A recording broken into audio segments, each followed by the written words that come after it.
नमस्कार, मैं हूं नीलू। तो गजा पर इसराइल ने जिस तरह से हमले किए उसका बदला अब हुती ने ले लिया है। हुती ने एक बड़ा हमला इसराइल के ऊपर किया है। गजा की बात की जाए तो करीब 400-450 लोग वहां पर इसराइल के हमले में मारे गए, लेकिन अब हुती इसका बदला ले रहा है। हुती पहले ही चिता चुका है, चाहे वो अमेरिका हो या इसराइल हो, वो लगातार ये कहता रहा है कि अगर गजा में स्थिति ठीक नहीं हुई तो उसके हमले जारी रहेंगे। इसी पर बातचीत करने के लिए मयंक मेरे साथ जुड़ गए हैं। मयंक, जिस तरह से गजा में इसराइल ने हमला किया, इतने सारे लोग मारे गए, रमजान का महीना है, पहले रसद रोकी गई और अब तो कह लीजिए कि सीज फायर तो बिल्कुल खत्म हो चुका है। ऐसे में अब हुती का ये बदला, आप किस तरफ से इस वॉर को आगे बढ़ता देख रहे हैं? देखिए, हुती की तरफ से 2 हाइपरसोनिक मिसाइल्स जो हैं वो सेंट्रल और साउथ इसराइल के ऊपर फायर की गई कल, और बताया जा रहा है कि ये, जैसा कि आईडीएफ की तरफ से दावा किया गया है कि रात को सेंट्रल और साउथ नेगेव के इलाके में रात के वक्त अचानक सायरन बजने लगे।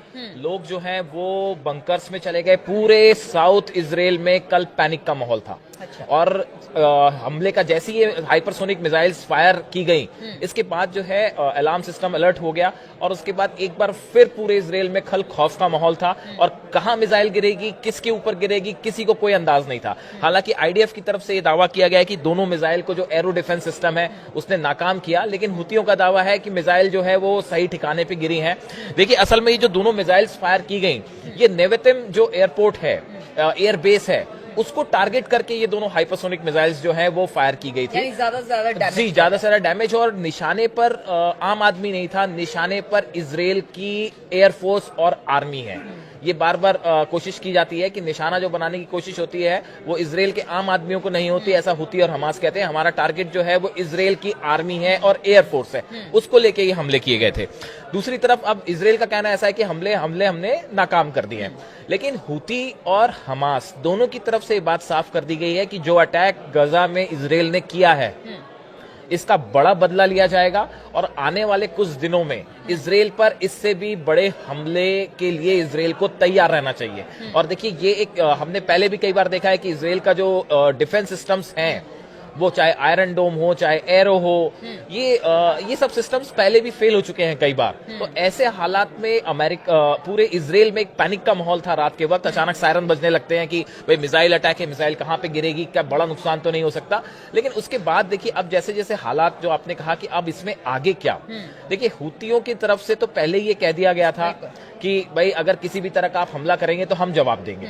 अमेरिका एक तरफ हुतियों पर हमला कर रहा है, वहां पे जो लाल सागर में जो हुती की तरफ से जो है बताया जा रहा है कि 48 घंटे में 3 बार जो वॉरशिप्स हैं अमेरिका के, उन पे हमला किया गया, इंक्लूडिंग ट्रूमैन।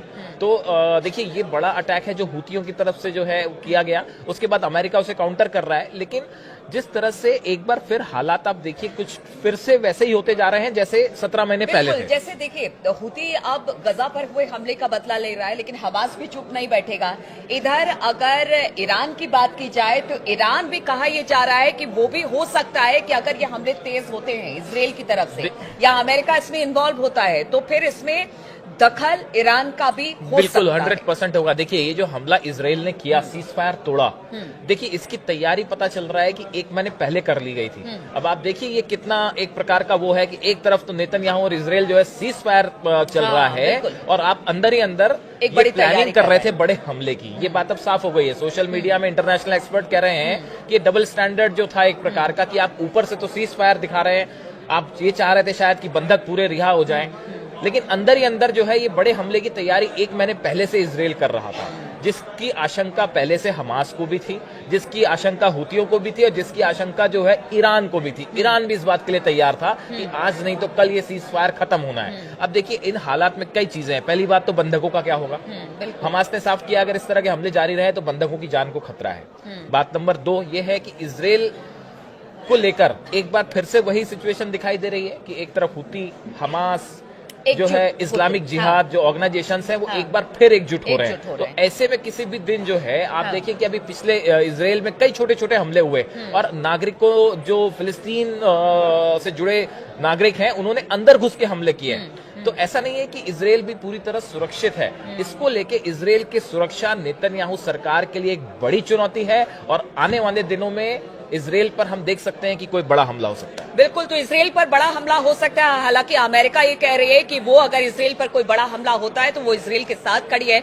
लेकिन इस वक्त जो हालात मिडिल ईस्ट में पैदा हो रहे हैं, जो इस वक्त स्थिति बनी हुई है, हुती, हमास और अगर बात की जाए बाकी संगठनों की, ईरान का भी अगर इसमें दखल होता है, तो कहां पर जाकर और किस तरह से ये जो पूरे हालात हैं वो बनते हैं, इस पर लगातार हमारी नजर बनी रहेगी। आप बने रहिए हमारे साथ।